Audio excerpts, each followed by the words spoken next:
Good morning. We're looking at Habakkuk 2 for the last time this morning, and I'm just going to read the last of the woes addressed to Babylon. So from verse 18 to 20, the Lord says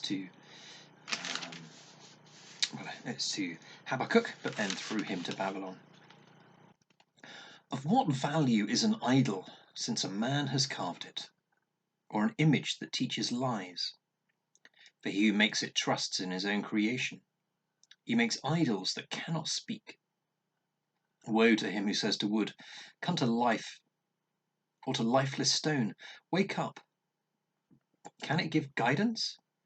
It is covered with gold and silver. There is no breath in it. But the Lord is in his holy temple. Let all the earth be silent before him. We've been going through these woes of Habakkuk's speech quite slowly, as we went through chapter 1 quite slowly. And it's been a litany of woes against Babylon because of their greed and violence against neighbouring countries. These are common themes in each of the first four woes. But in this last woe, there is a change, and it seems unrelated to what has gone on before. And the woe doesn't come at the start of it, but in the middle. So what's going on?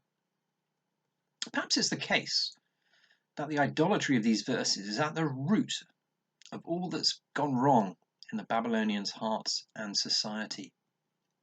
David Pryor writes, "What we worship affects our choices and our lifestyles. The Babylonians had chosen idolatry, and their social and national life bore the inevitable trademarks of their consequent lifestyle.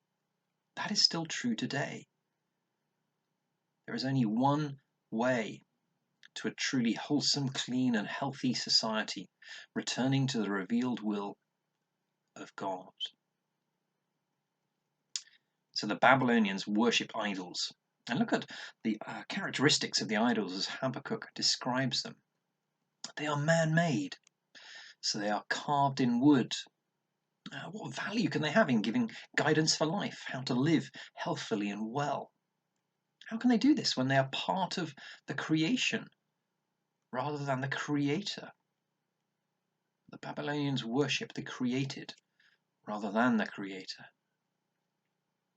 These idols teach lies, which is a strange thing to say when Habakkuk will go on to say that they don't speak. They're dumb, they have no breath, so how can they teach lies? They teach lies because they basically say what the person worshipping them wants them to say. So they can lead to violence if that is what the worshipper wants, because they aren't going to say anything back.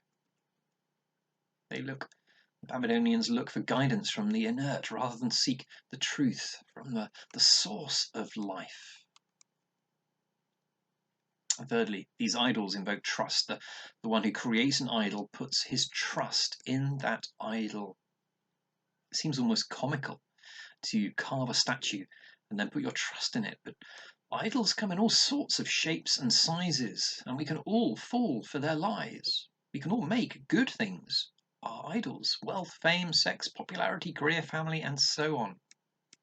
We have to examine ourselves and ask ourselves, where do we put our trust for good and healthy and right living?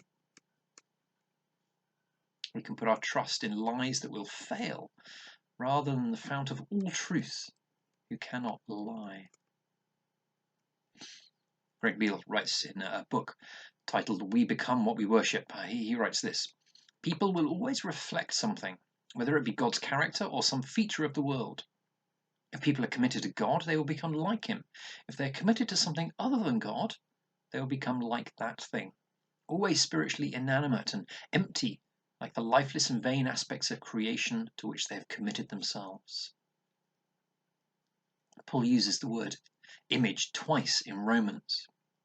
The first is in chapter 1, verse 23, where he describes humanity as exchanging the glory of the immortal God for images made to look like mortal man and birds and animals and reptiles.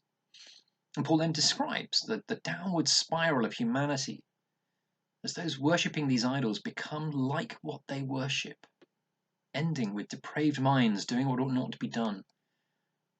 Those who worship the creation become like the fallen creation.